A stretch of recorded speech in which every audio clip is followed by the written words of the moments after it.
Hello, bachcho, let's read out the question first. If B and B dash are the ends of minor axis and S dash are the foci of the ellipse x square by 25 plus y square by 9 equals to 1, then area of rhombus SB S dash B dash in square units will be. So यहाँ पर question में हमें क्या दे रखा है कि B and B dash ये ends है माइनर एक्सिस के. तो देखिए इसको ना हम डायग्राम के थ्रू थोड़ा सा अंडरस्टैंड करते हैं, ठीक है. एंड सिमिलरली मैं यहाँ पर एक हॉरिजॉन्टल एक्सिस को ड्रॉ कर लेता हूँ. सो बेसिकली मैं हॉरिजॉन्टल एक्सिस को यहाँ पर मेजर मान रहा हूँ. सो ये हमारा हो जाएगा मेजर एक्सिस और ये वाला वर्टिकल वाला क्या हो जाएगा माइनर एक्सिस. सो माइनर एक्सिस के पॉइंट हमें क्या दे रखे हैं बी एंड बी डैश दे रखे हैं और एस एस डैश क्या है फोकाई है. सो ये हो जाएगा फोकस एस डैश और ये हो जाएगा एस. अब यदि मैं इन सभी पॉइंट्स को इस तरीके से लाइन के द्वारा मिला दूं, सो ये क्या तैयार हो रहा है, एक तरीके का रोम्बस तैयार हो रहा है. सो ये रोम्बस का एरिया हमें फाइंड आउट करना है फॉर दिस क्वेश्चन. तो चलिए स्टार्ट करते हैं सोल्यूशन से. But before of its let's talk about the key concept which we are going to use here for this question. So देखिए सिंपल सा कॉन्सेप्ट जो हम यहाँ पर यूज करेंगे दैट इज, यदि मुझे एक इक्वेशन गिवन हो इस इलिप्स की x square by a square plus y square by b square is equals to 1 and if a is greater than to b हो, सो इस टाइम पर इसेंट्रिसिटी का फॉर्मूला क्या हो जाता है, e is equals to under root में 1 minus of b square by a square. So इन्हीं कॉन्सेप्ट्स का हम यहाँ पर यूज करेंगे. तो सबसे पहले हम क्या करते हैं, जो ओरिजिनल इक्वेशन गिवन है इलिप्स की उसे राइट डाउन करते हैं कि x square divided by 25 plus y square by 9 is equals to 1. So on comparing a का वैल्यू मिल जाएगा 5 और बी का वैल्यू क्या मिल जाएगा 3, क्योंकि 3 का स्क्वायर है ना 9 और 25 5 का स्क्वायर है. सो स्क्वायर स्क्वायर कैंसिल, हमें अब बी का मान मिल गया. सो यहाँ से हमें क्या समझ में आ रहा है कि a is greater than to b है. तो सबसे पहले हम इसेंट्रिसिटी ई फाइंड कर लेते हैं. तो that will come out to be 1 minus of b का स्क्वायर यानी कि 9 डिवाइडेड बाय ए का स्क्वायर कितना हो जाएगा 25. So this will come out to be simply क्या हो जाएगा 65 माइनस 9 16 डिवाइडेड बाय 25.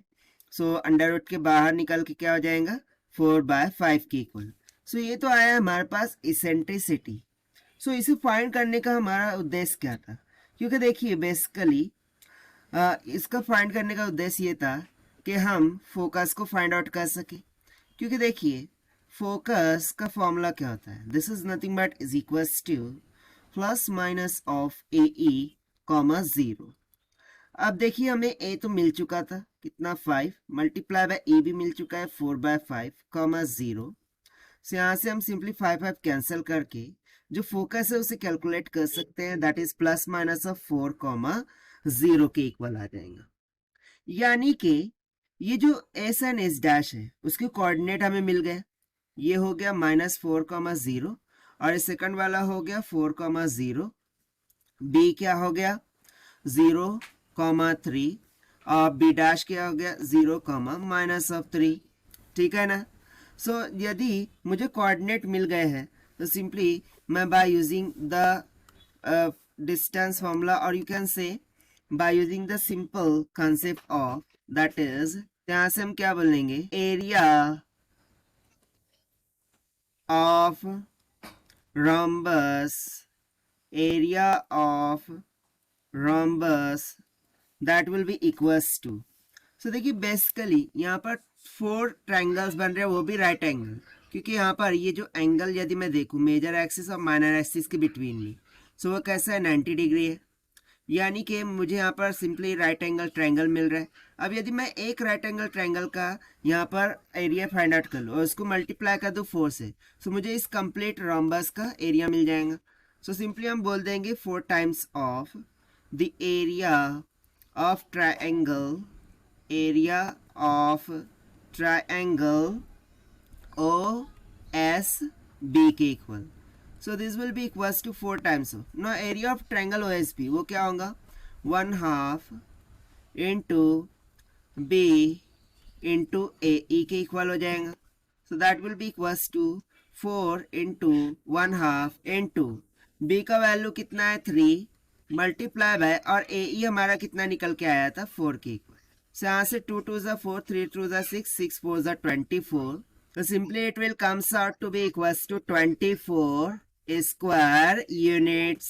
यहाँ से हम simply बोल सकते हैं कि जो एरिया ऑफ रोम्बस है S B S dash B dash का that will come out to be 24 square units के इक्वल।